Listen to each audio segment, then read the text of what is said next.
Blog নিয়ে আপনাদের সামনে চলে এসেছি। শুভ নববর্ষের শুভেচ্ছা সবাইকে জানাচ্ছি।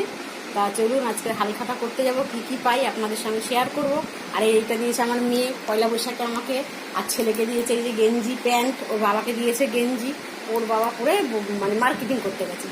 তা আমরা এসে কি কি পাই সেটা আপনাদের দেখো, বাবা মনে এসেও গেছে ওই যে ওর বাবা পেছনে। তা আমরা কি কি পাই আপনাদের সঙ্গে এসে শেয়ার করছি। এই গেঞ্জিটা দিয়েছে মেয়ের বাবা। হালখাতা করে আমি চলে এসেছি। প্রথমে জামাটা ছেড়ে দিয়েছি, খুব গরম লাগছিল। আর এই যে দুটো দোকানে হালখাতা করেছি, একটা দোকানে বিরিয়ানি পেয়েছি, আর এখানে একটা সোনার গলা আছে, গলা বাঁধানো। এই যে গলা করে হলো, দুটো দোকানে হালখাতা করেছি। এক দোকানে এই যে সোনার এটা পেয়েছি, গলা বাঁধানো। কেমন হয়েছে বন্ধুরা আপনারা কমেন্টের মাধ্যমে জানাবেন কিন্তু, কমেন্ট করে। আসলে আমি এটা ম্যাচিং করেই নিয়েছি, সবুজ শাড়ি আছে, কানের দুল আছে, গলার হার আছে, একটা পলা বাঁধানো হয়ে গেল। এটা একটা দোকান দিয়ে, আর এইগুলো একটা দোকান দিয়ে।